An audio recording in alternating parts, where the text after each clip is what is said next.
नमस्कार, हरियाणा न्यूज देख रहे हैं आप और मैं हूं आपके साथ ज्योति सांगवान। चलिए बुलेटिन की शुरुआत बड़ी खबर के साथ करेंगे। सबसे पहले बड़ी खबर आपको बता दें, पंचकुला से बड़ी खबर। रत्तेवाली पारवाली गांव में तेंदुआ जाल में फंसा, किसान ने वन विभाग को सूचना दी। वन विभाग की टीम ने तेंदुए को जाल से निकाला। तो ये बड़ी खबर आपको बता रहे हैं। मोरनी के जंगल में तेंदुआ छोड़ दिया गया है। तो जंगली जानवर से बचाव के लिए खेत में जाल लगाया गया था, जिसमें तेंदुआ फंसा, जिसके बाद किसान ने विभाग को जानकारी दी, टीम पहुंची और उसके बाद मोरनी के जंगलों में तेंदुए को छोड़ दिया गया है। तो आप जानते हैं पंचकुला में मोरनी के जंगल के बहुत बार आसपास के रिहायशी इलाकों में भी तेंदुए आते हैं।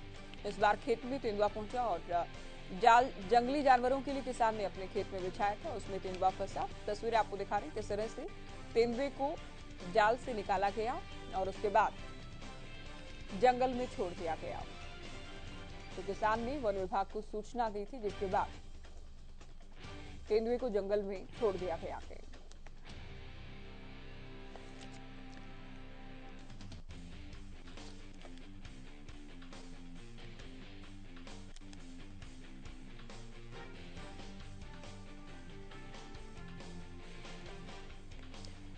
तो पंचकुला से बड़ी खबर आपको बता रहे हैं, साथ ही तस्वीरें भी आपको दिखा रहे हैं। जब तेंदुआ एक खेत में पहुंचा, जंगली जानवरों के लिए जो जाल बिछाया गया था उसी में तेंदुआ ही फंसा, जिसके बाद किसान ने विभाग को जानकारी दी। वन विभाग की टीम पहुंची और तेंदुए को जंगलों में, मोरनी के जंगल में छोड़ दिया गया। तो पंचकुला के रत्तेवाली पारवाली गांव का ये मामला, जहां तेंदुआ एक किसान के खेत में पहुंचा, जाल में फंसा, जिसके बाद वन विभाग की टीम तेंदुए को जंगल में ले गई, जहां मोरनी के जंगल में उसे छोड़ दिया गया है।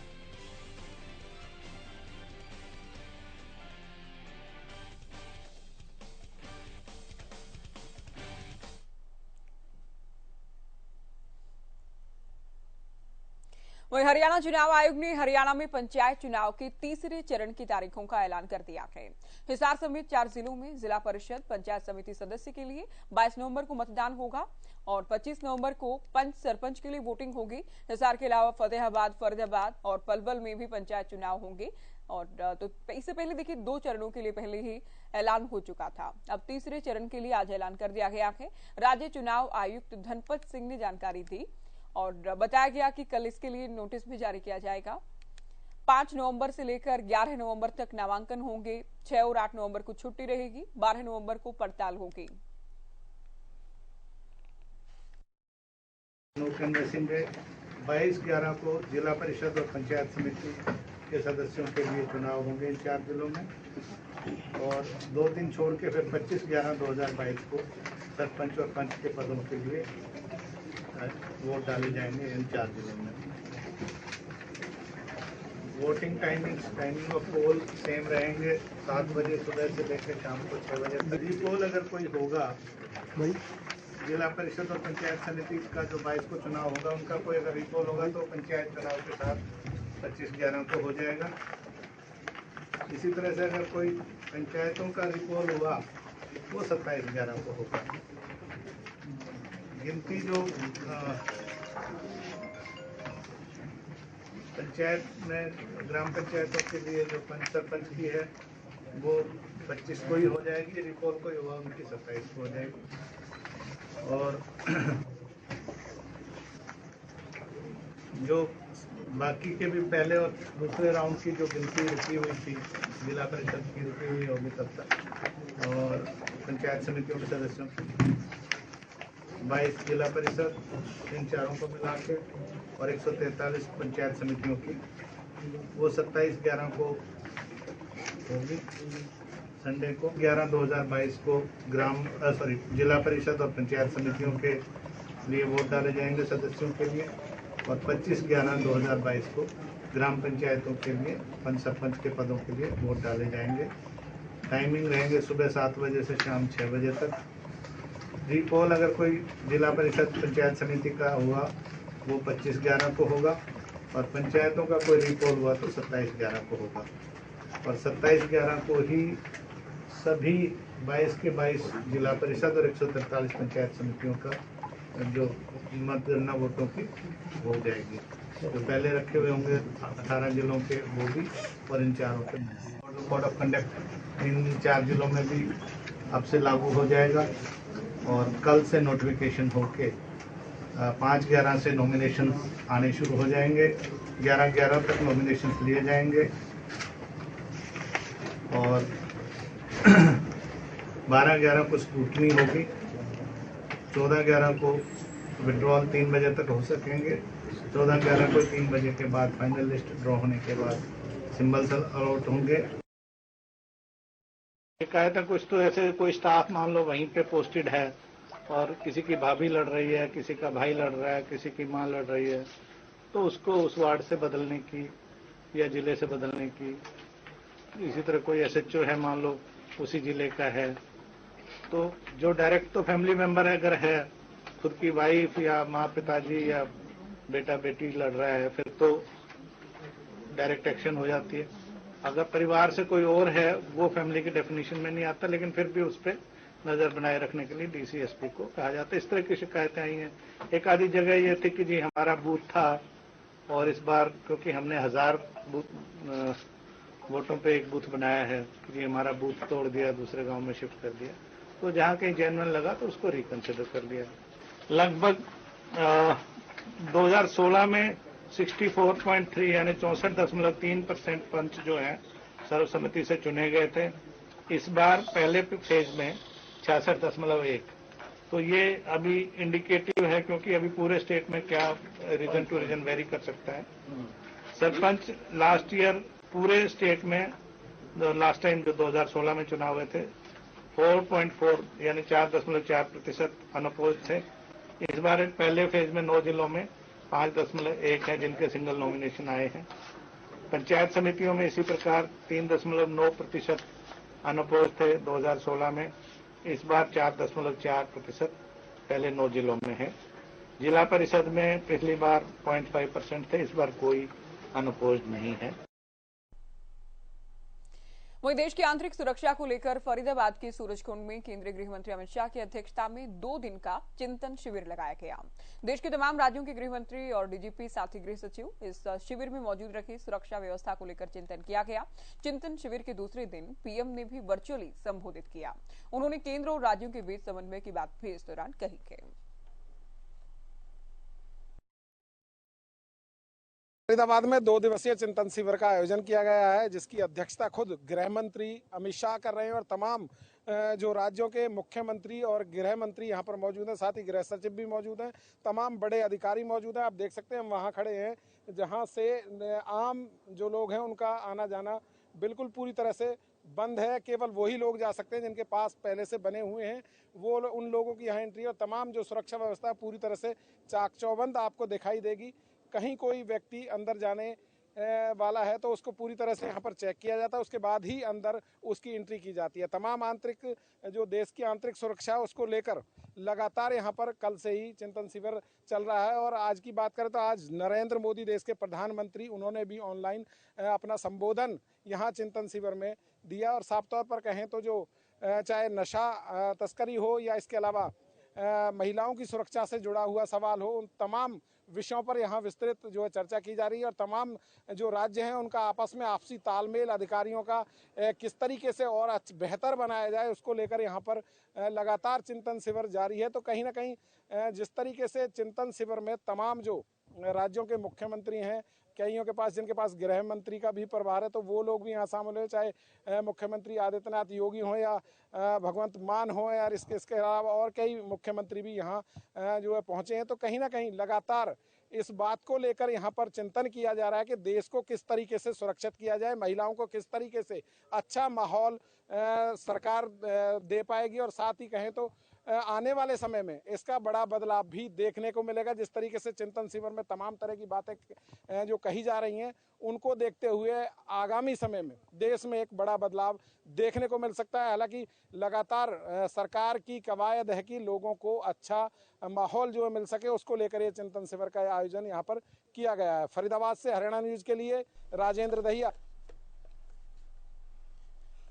साथ ही CM मनोहर लाल ने फरीदाबाद को बड़ी सौगात दी है। सीएम ने फरीदाबाद स्थित एनआईटी में पीपीपी मॉडल के तहत 125 करोड़ की लागत से तैयार हुए 4 एकड़ में बनाए गए बस अड्डे का उद्घाटन किया। संबोधन के दौरान सीएम ने एनआईटी बस अड्डे का नाम डॉक्टर मंगल सिंह पोर्ट के नाम से रखे जाने का ऐलान किया। सीएम ने यह भी कहा कि बस अड्डे पर नई तकनीक होंगी, किसी को भी टिकट के लिए परेशान नहीं होना पड़ेगा।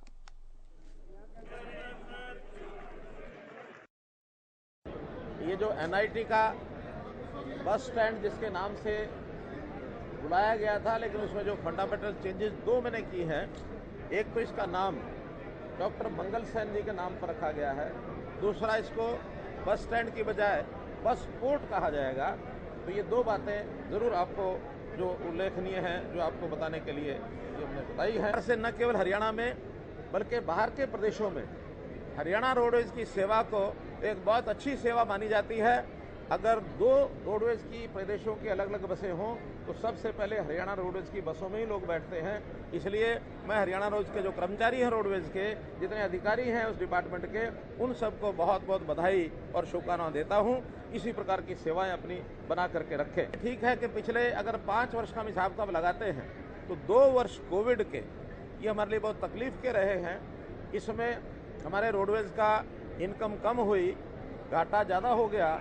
एम्प्लॉइज़ की संख्या हमने वही रखी, जो एम्प्लॉइज 2016 में थे, 17 में थे, उससे लगातार बढ़ते रहे और 16,000 से आज 18,500 या 18,360 के आसपास ये एम्प्लॉइज़ की ये संख्या है। बसों की एवरेज, इसकी जो टेक्नोलॉजी हमारी अच्छी होती नज़र आ रही है, उसमें जो पर किलोमीटर जो डीजल की खपत है वो पहले 4.83 लीटर पर किलोमीटर थी। वो बसों की मेंटेनेंस अच्छी होने के कारण से अब उसमें 3% की वृद्धि हुई है, 4.94 लीटर पर किलोमीटर। अब ये बसें जो हैं ये इसके अंदर इसका हमको इतने किलोमीटर पर लीटर चलती है, नॉट पर किलोमीटर, लीटर में इतने किलोमीटर चलती है। एवरेज जो है बस की वो बढ़ी है। पंचकुला में एक ट्रांसपोर्ट भवन 107 करोड़ रुपया लगा करके अलग से डिपार्टमेंट का एक भवन बनेगा ताकि ट्रांसपोर्ट की सारी गतिविधियां पंचकुला के उस भवन से चल सकें। 22 के 22 जिलों में हमारे डिपार्टमेंटल ड्राइवर्स ट्रेनिंग स्कूल, जो ड्राइवर्स की जहां ट्रेनिंग होती है हैवी व्हीकल ड्राइवर्स की, उनके ट्रेनिंग स्कूलों में भी व्यवस्थाएं अच्छी की जा रही हैं और उसमें हर वर्ष अच्छे ड्राइवर निकल करके और उसको सर्टिफिकेट करके ई टिकटिंग का जैसे मैंने बताया अभी 6 जिलों से इसको हम शुरू कर रहे हैं। चंडीगढ़, करनाल, सोनीपत, फरीदाबाद, भिवानी और सिरसा, 6 जिलों की सब बसें उस डिपो की जो होंगी वहाँ ई टिकटिंग का 1 महीने के बाद व्यवस्था हो जाएगी। शेष इस पायलट प्रोजेक्ट एक प्रकार सा है, कोई कमी बेशी उसको देख करके बाकी जिलों में उसके कुछ समय के बाद उसको शुरू किया जाएगा। वहीं छठ महापर्व को लेकर देश भर में तैयारियां जोरों पर हैं। दरअसल शनिवार से शुरू होने वाली महापर्व को लेकर यमुना के किनारे काफी संख्या में लोग पहुंचने लगे हैं। यमुनानगर में देश के अलग अलग राज्यों से काफी लोग आकर बसे हैं और पिछले कई सालों से यमुना के किनारे भी छठ महापर्व मनाया जाता है। लेकिन इस बार भी पिछले साल की तरह, चूंकि पिछले साल भी यमुना का पानी काफी गंदगी फैलने के चलते प्रदूषित हो गया था और इस बार भी स्थिति वैसी ही बनी है। लोगों को काफी निराशा यहां पहुंचकर हुई है। लोगों का कहना है कि सरकार और प्रशासन को इस ओर ध्यान देना चाहिए। हरियाणा के कैबिनेट मंत्री कंवरपाल गुर्जर ने छठ महापर्व पर लोगों को शुभकामनाएं दी। गंदगी और दूसरी परेशानियों को दूर करवाया जाएगा, ये भी आश्वासन दिया गया। छठ के शुभ अवसर पे मैं अपने सभी भाइयों को बहुत बहुत बधाई, बहुत बहुत शुभकामनाएं। और छठ का पर्व जो है वो मैं समझता हूँ ऐसे ही हमारे यमुनानगर में तो ऐसे ही मनाया जा रहा है जैसे वो बिहार में मनाया जाता है। बहुत बड़ी संख्या में लोग जो हैं वहाँ से आते हैं और यहाँ काम करते हैं, तो उन सभी को मेरी ओर से बहुत बहुत शुभकामनाएं, बहुत बहुत बधाई। और जहाँ तक सफाई की बात है तो निश्चित तौर से हमारा प्रयास है और हम समझते हैं जल्दी इस समस्या का समाधान कर लेंगे। चलिए बात करेंगे आदमपुर उपचुनाव को लेकर। आदमपुर उपचुनाव को लेकर कांग्रेस के राज्यसभा सांसद दीपेंद्र हुड्डा ने कांग्रेस उम्मीदवार के पक्ष में एक बार फिर से चुनाव प्रचार किया। इसी को लेकर हमारे संवाददाता ने उनसे खास बातचीत की है। क्या कुछ कहा गया, सुनिए।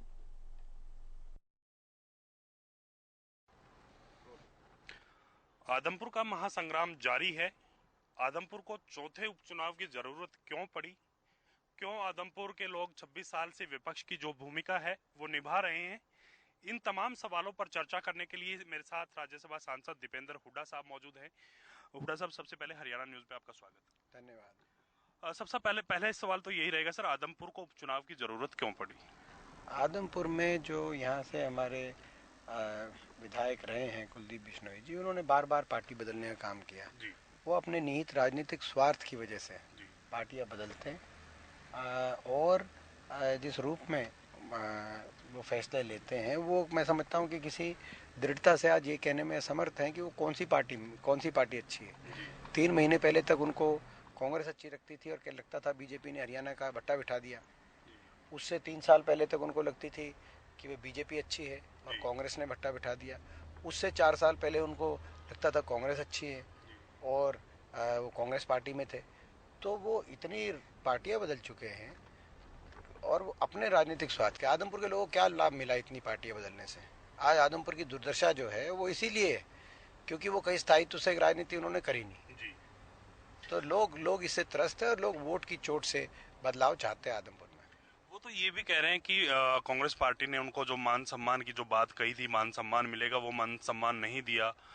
राहुल गांधी ने उन्हें मिलने का समय नहीं दिया, लगातार वो समय भी मांग रही थी, उसके चलते वो नाराज थे और उस वजह से उन्होंने पार्टी छोड़ी है। देखिए, कांग्रेस कार्य समिति के सदस्य थे, वर्किंग कमेटी के। इससे ज्यादा क्या हो? कांग्रेस मान सम्मान देगी? कांग्रेस के शीर्ष नेतृत्व प्रदेश में उनकी गिनती थी।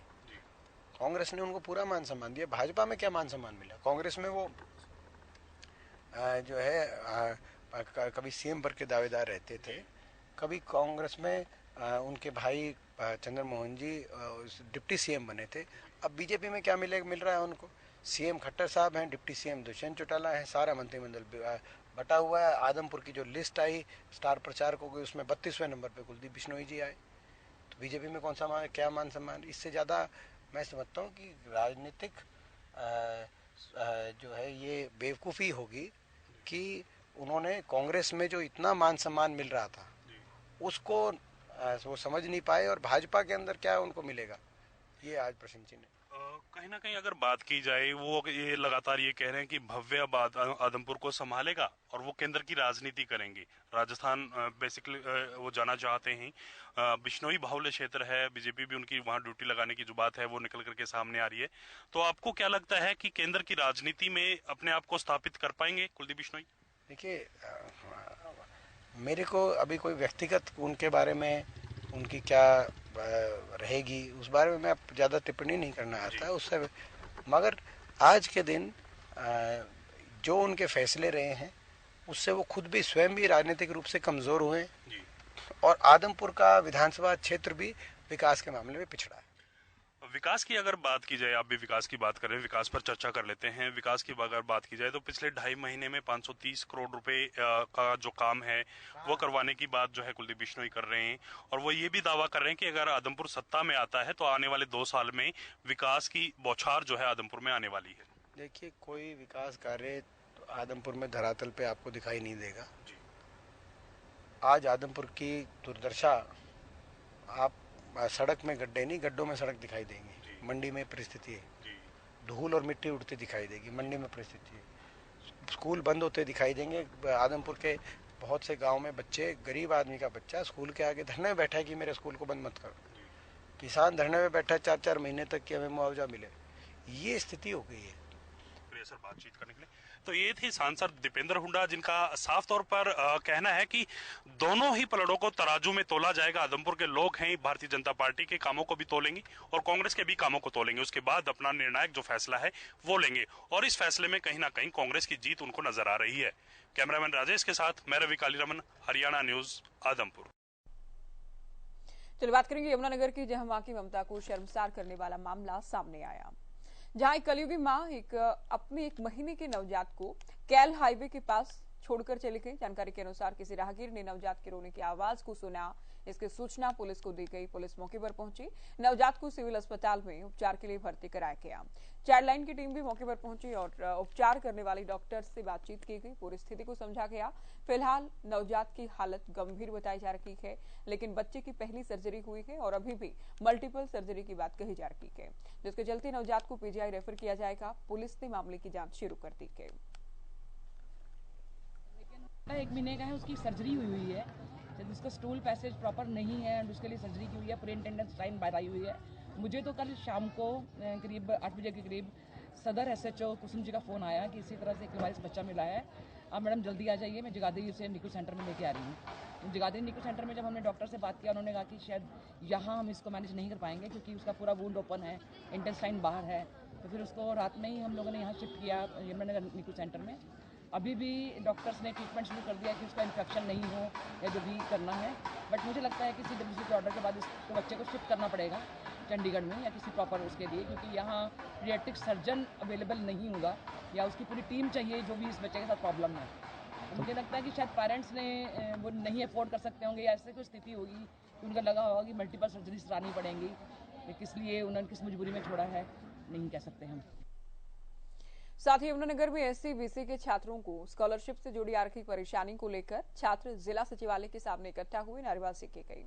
सरकार के खिलाफ नारेबाजी करते हुए छात्रों का कहना है कि सरकार जातिवाद करके उन्हें उनके अधिकारों से वंचित रखना चाहती है। साथ ही ये भी कहा कि सरकार हर साल बजट का बहाना बनाकर BC वर्ग के छात्रों को स्कॉलरशिप नहीं दे रही।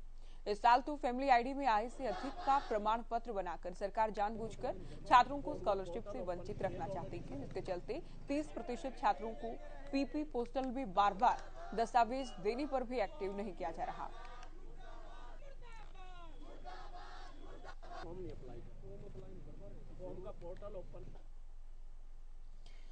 और हरियाणा में सफाई कर्मचारियों की हड़ताल 10वें दिन भी जारी है। शुक्रवार को हिसार में राज्य के स्थानीय निकाय मंत्री के साथ बैठक हुई, लेकिन बात नहीं बन पाई। ये बैठक बेनतीजा रही। वार्ता करीब 1.5 घंटे चली, जिसके बाद कर्मचारी यूनियन ने अल्टीमेटम दिया है। मांगे पूरी नहीं होने पर पूरे ही प्रदेश में हड़ताल जारी रहेगी। बता दें, कर्मचारियों ने कच्चे कर्मचारियों को पक्का करने, ठेका प्रथा को खत्म करने, पुरानी पेंशन को बहाल करने, जिन कर्मचारियों को नौकरी से निकाला है उनको वापस रखने और जिनकी जान कोरोना काल में गई उनके परिजनों को 50-50 लाख रुपए की राशि देने की मांग की है। नगर पालिका कर्मचारी संघ हरियाणा के आह्वान पर आज हमारा 10वां दिन है हड़ताल का। पूरे हरियाणा में सफाई कर्मचारी हड़ताल पर है और कल हमने 9वां दिन था हमारा हड़ताल का। हमने रात का धरना प्रदर्शन भी चालू कर दिया है और शहर में सभी कर्मचारियों ने अपनी गश्त भी बढ़ा दी है। कहीं प्रशासन की तरफ से कूड़े का उठान तो नहीं हो रहा है। और हमारा जब तक भी CM साहब के साथ हमारे जो राज्य प्रधान नरेश कुमार शास्त्री उनकी वार्ता नहीं होती, वहाँ से कोई मैसेज नहीं आता, तो हमारा धरना प्रदर्शन ऐसे ही चालू रहेगा। एक तो नगर पालिका कर्मचारी संघ हरियाणा हमेशा ही बातचीत के माध्यम से समस्याओं को हल करने के लिए पक्षधर रहा है और माननीय मुख्यमंत्री जी ने कहा कि इन्होंने दिवाली का ही समय क्यों चुना। 2 महीने से नगर पालिका कर्मचारी संघ हरियाणा ने नोटिस दे रखा है भाई हमारी मांगों पर सरकार बातचीत करे। 19 तारीख को आदरणीय कमल गुप्ता जी शहरी स्थानीय निकाय मंत्री ने बातचीत तो की, लेकिन उन्होंने बातचीत गंभीरता से नहीं ली और गंभीरता से बातचीत लेते कच्चे कर्मचारियों को पक्का करने की बात है, पुरानी पेंशन बहाल करने की बात है, आउटसोर्सिंग कर्मचारियों को पेरोल पर करने की बात है। 16 सूत्रीय मांग पत्र सरकार को दे रखा है। सरकार से हमारा यही कहना है समय रहते मान जाए, नहीं मानने की ना सरकार तो हम पीछे हटने वालों में से नहीं है। हम तो अपने घर से कफन बांध कर रहे हैं, यहाँ से उठेंगे तो पक्के होके उठेंगे, नहीं तो ये हम नहीं छोड़ेंगे, मरने के लिए तैयार। हमारी मांग जी ये की है कि अभी हमें पक्के करे जाए और जो क्या नाम हटाए गए ठेका प्रतिबंध करा जाए। सिर्फ यही मांग है कि अभी जो ये तनख्वाह है ना तो हमें टाइम पे मिलती है और ना हम इस तनख्वाह में अपने बच्चों को पढ़ाया जाता, ना हमारा रोजगार होता, क्योंकि 1200 का तो 1000-1200 का सिलेंडर हो रहा है, हम सिलेंडर भी नहीं भरवा सकते। एक टाइम तो ऐसा होता है एक रोटी हाथ पे होती है, एक चूल्हे पे गैस पे होती है, सिलेंडर हमारा खत्म हो जाता है, तो फिर ऐसे ही हम कैसे गुजारा कर सकते हैं इस। चलिए फिलहाल बुलेटिन में इतना ही। नमस्कार।